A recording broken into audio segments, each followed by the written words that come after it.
Bhaskar's area YouTube ఛానల్కు స్వాగతం. ఈరోజు ఉన్నటువంటి విద్య మరియు ఉద్యోగ సంబంధిత సమాచారంలోకి వెళ్తే, నేడే ఏపీ పాలిసెట్ పరీక్ష 442 కేంద్రాల్లో నిర్వహణ. డిప్లొమా కోర్సుల్లో చేరేందుకు నిర్వహించే ప్రవేశ పరీక్ష అయినటువంటి పాలిసెట్ శనివారం జరగనుంది. ఈ పరీక్ష నిర్వహణకు రాష్ట్ర వ్యాప్తంగా 442 కేంద్రాలను ఏర్పాటు చేశారు. 1,59,783 మంది పాలిసెట్కు అభ్యర్థులు దరఖాస్తు చేసుకున్నారు. ఉదయం 11 గంటల నుంచి మధ్యాహ్నం 1 గంట వరకు పరీక్ష జరుగుతుంది. ఇక రేపు ఏపీ సెట్ ప్రవేశ పరీక్ష. మరి పిహెచ్డి ప్రవేశాలకు మరియు అసిస్టెంట్ ప్రొఫెసర్ ఉద్యోగాలకు, అలాగే డిగ్రీ లెక్చరర్గా మరి అర్హత పొందడానికి, ఇటువంటి వాటికి మరి ఎంతగానో ఉపయోగపడేటటువంటి ఏపీ సెట్ పరీక్ష రేపు జరగబోతోంది. కేంద్ర ప్రభుత్వం అయితే ఇదే స్థాయిలో యూజీసీ నెట్ పరీక్ష అనేది నిర్వహిస్తుంది. రాష్ట్ర స్థాయిలో జరిగేటటువంటి దానికి సమానమైనటువంటి పరీక్షే ఏపీ సెట్ పరీక్ష. ఈ ఏపీ సెట్ పరీక్ష రేపు జరగబోతోంది. మరి ఎవరైతే ఏపీ సెట్ 2024కు దరఖాస్తు చేసుకున్నారో అటువంటి వారంతా కూడా దీన్ని గమనించాల్సిన అవసరం ఉంది. రాష్ట్ర స్థాయి అర్హత పరీక్ష ఏపీ సెట్ 2024ను ఈ నెల 28వ తేదీ ఉదయం 9:30 నుంచి 12:30 గంటల వరకు నిర్వహిస్తున్నట్లు ఏపీ సెట్ మెంబర్ సెక్రటరీ ఆచార్య జిఎంజే రాజు ఒక ప్రకటనలో తెలిపారు. రాష్ట్ర వ్యాప్తంగా 38,078 మంది విద్యార్థులు దరఖాస్తు చేసినట్లు పేర్కొన్నారు. మొత్తం 30 సబ్జెక్టులలో 8 ప్రాంతీయ కేంద్రాల పరిధిలో 79 పరీక్షా కేంద్రాలను ఏర్పాటు చేశామని అన్నారు. అభ్యర్థులను ఉదయం 9 గంటల నుంచి పరీక్షా కేంద్రాల్లోనికి అనుమతిస్తామని, 9:30 గంటల తర్వాత పరీక్షా కేంద్రంలోనికి అనుమతించమని స్పష్టం చేశారు. కాబట్టి ఎవరైతే ఏపీ సెట్ 2024కు దరఖాస్తు చేశారో వారు మరి రేపు జరగబోయే పరీక్షకు హాజరు కావచ్చు. ఇక IIIT అని పేర్కొనేటటువంటి RGUKT నోటిఫికేషన్ మే మొదటి వారంలో రాబోతోంది. మే మొదటి వారంలో RGUKT notification Rajiv Gandhi university of knowledge and technology పరిధిలో ఇంటిగ్రేటెడ్ ఇంజనీరింగ్ ప్రవేశాలకు మే మొదటి వారంలో నోటిఫికేషన్ విడుదలయ్యే అవకాశం ఉంది. RGUKT పరిధిలోని నూజివీడు, ఆర్కే వ్యాలీ, ఒంగోలు, శ్రీకాకుళం క్యాంపస్ల్లో సుమారు 4,400 సీట్లకు సంబంధించి అడ్మిషన్ల ప్రక్రియలో భాగంగా నోటిఫికేషన్ను మే మొదటి వారంలో విడుదల చేయనున్నట్లు IIIT అధికార వర్గాలు సూత్రప్రాయంగా తెలిపాయి. గ్రామీణ స్థాయిలో 10వ తరగతిలో ఉత్తమ ప్రతిభా పాఠవాలు కనబర్చిన వారి మార్కుల ఆధారంగా అడ్మిషన్ల ప్రక్రియను IIIT నిర్వహిస్తోంది. అయితే ప్రతిభ ఉండి అనుకోని ఇబ్బందుల్లో సబ్జెక్ట్ కోల్పోయిన వారికి సైతం అవకాశం కల్పించాలనే ఉద్దేశంతో సప్లిమెంటరీ పరీక్షల అనంతరం నోటిఫికేషన్ను విడుదల చేస్తూ వస్తోంది. గత 2 ఏళ్లలో ఇంటర్మీడియట్, పాలిటెక్నిక్ అడ్మిషన్లు పూర్తి అయిన అనంతరం నోటిఫికేషన్ అడ్మిషన్ల ప్రక్రియ ప్రారంభించడంతో విద్యార్థులు IIITలో ప్రవేశాల విషయమై కొంత అయోమయానికి గురయ్యారు. ఈ నేపథ్యంలో RGUKT అడ్మిషన్ల నోటిఫికేషన్ను మే మొదటి వారంలో విడుదల చేసేందుకు RGUKT యాజమాన్యం చర్యలు చేపడుతోంది. కాబట్టి 10వ తరగతిలో వచ్చినటువంటి మార్కుల ఆధారంగా మరి RGUKTకి దరఖాస్తు చేసుకోవచ్చు. దీనికి సంబంధించినటువంటి నోటిఫికేషన్ మే మొదటి వారంలో విడుదల కాబోతోంది.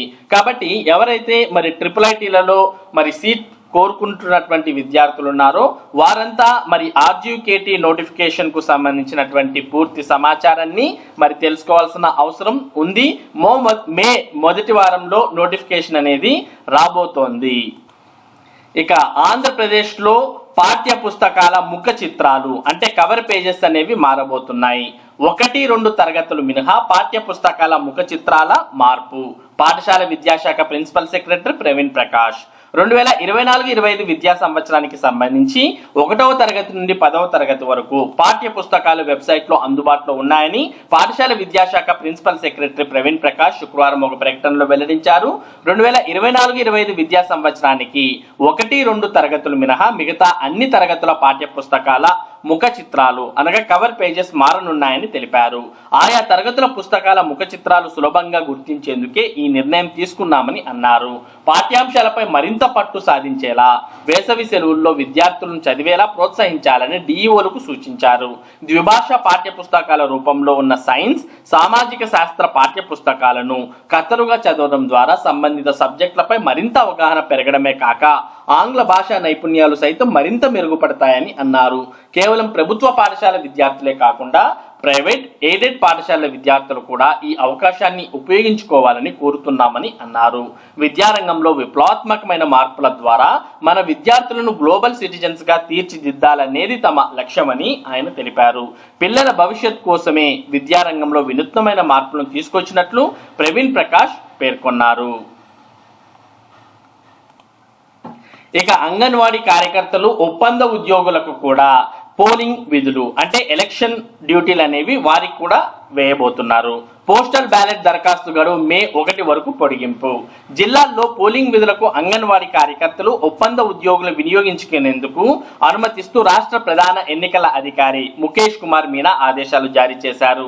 పోలింగ్ కేంద్రాల్లో సిబ్బంది కొరత ఉన్నందున వీరి సేవలను వినియోగించుకునేందుకు భారత ఎన్నికల సంఘం ఆమోదం తెలిపిందని వెల్లడించారు. పోస్టల్ బ్యాలెట్ దరఖాస్తు ఫామ్ 12 స్వీకరణ గడువును మే 1వ తేదీ వరకు పొడిగించారు. మొదట ప్రకటించిన షెడ్యూల్ ప్రకారం శుక్రవారంతో గడువు ముగియగా దీన్ని పొడిగించారు. పోలీసులు ఇతర అన్ని శాఖల పోస్టల్ నోడల్ అధికారుల జాబితా పోస్టల్ బ్యాలెట్లపై ఎప్పటికప్పుడు సమాచారాన్ని వెబ్సైట్ లో అప్లోడ్ చేయాలని ఆదేశించారు. కాబట్టి ఎవరైతే ఆంధ్రప్రదేశ్ రాష్ట్ర వ్యాప్తంగా ఉన్నటువంటి అంగన్వాడీ కార్యకర్తలు అలాగే కాంట్రాక్ట్ ప్రతిపాదికన పనిచేస్తున్నటువంటి ఉద్యోగులు ఉన్నారో వారికి కూడా మరి త్వరలో ఎలక్షన్ డ్యూటీస్ అనేవి మరి కేటాయించడం జరుగుతుంది. దానికి సంబంధించినటువంటి సమాచారం కూడా త్వరలోనే వారికి తెలియజేయడం జరుగుతుంది. ఇక ఎన్నికల వేళ బకాయిల తాయిలం. ఉద్యోగులకు సరెండర్ లీవ్స్ నగదు చెల్లింపు. ఒక్కొక్కరి ఖాతాలో 50,000 నుంచి 1,00,000 వరకు జమ. ఇన్నాళ్లు వేధించి ఇప్పుడు బుజ్జగింపుల. మిగిలిన బకాయిల సంగతి ఏంటని ఉద్యోగుల ప్రశ్న. 5 ఏళ్లుగా ప్రభుత్వ ఉద్యోగులను అనేక రూపాల్లో రాచి రంపాన పెట్టిన జగన్ ప్రభుత్వానికి పోలింగ్ తేదీ సమీపిస్తున్న వేళ వారిపై ఎనలేని ప్రేమ పుట్టుకొచ్చింది. ఉద్యోగులకు సరెండర్ లీవుల బకాయిలను హడావిడిగా చెల్లిస్తోంది. పోలీసులతో పాటు అన్ని కేటగిరీల ఉద్యోగుల ఖాతాల్లో గురు శుక్రవారాల్లో బకాయిలు జమయ్యాయి. ఒక్కొక్కరి ఖాతాలో 50,000 నుంచి 1,00,000 వరకు వేయగా ఎన్నికల్లోపే మిగతా వారి ఖాతాల్లోనూ వేసే అవకాశం ఉంది. ఇన్నాళ్లు తమపై కక్షగట్టి హక్కులను కాలరాసి స్వేచ్ఛను హరించి గొంతు నొక్కేసిన ప్రభుత్వం ఎన్నికల ముందు ఎరవేస్తోందా అని ఉద్యోగ సంఘాల నేతలు ప్రశ్నిస్తున్నారు. మాలోని ఆగ్రహం ఎన్నికల్లో దెబ్బతీస్తుందని గ్రహించే ప్రభుత్వం ఈ నిర్ణయం తీసుకున్నట్లుంది.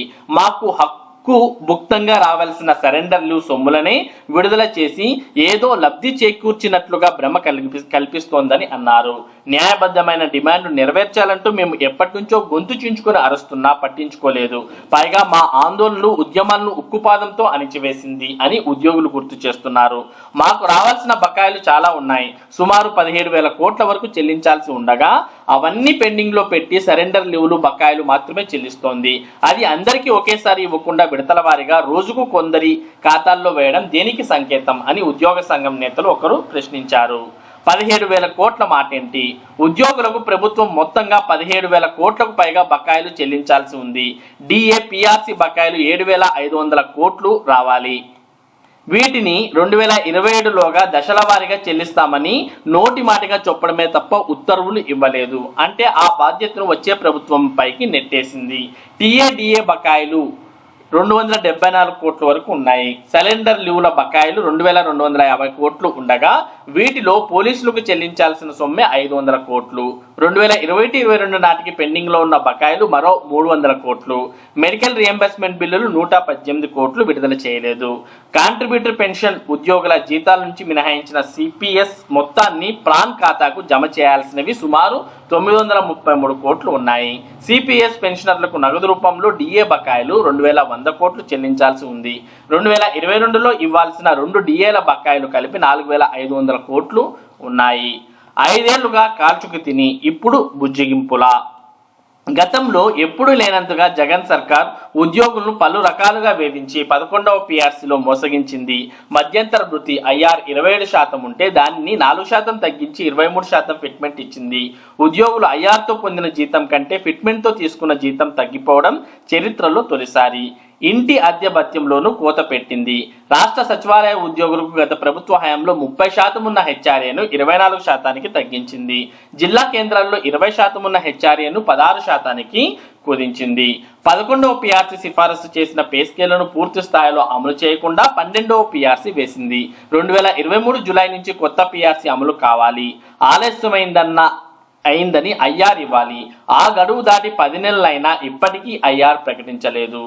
ఉద్యోగులు, ఉద్యోగ సంఘాల నేతలపై 5 ఏళ్లుగా వైకాపా ప్రభుత్వం చేసిన దాష్టికాలకు అంతే లేదు.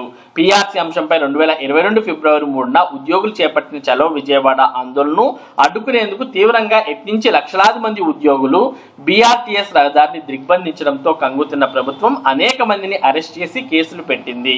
నాటి నుంచి ఉద్యోగులపై కక్షగట్టింది.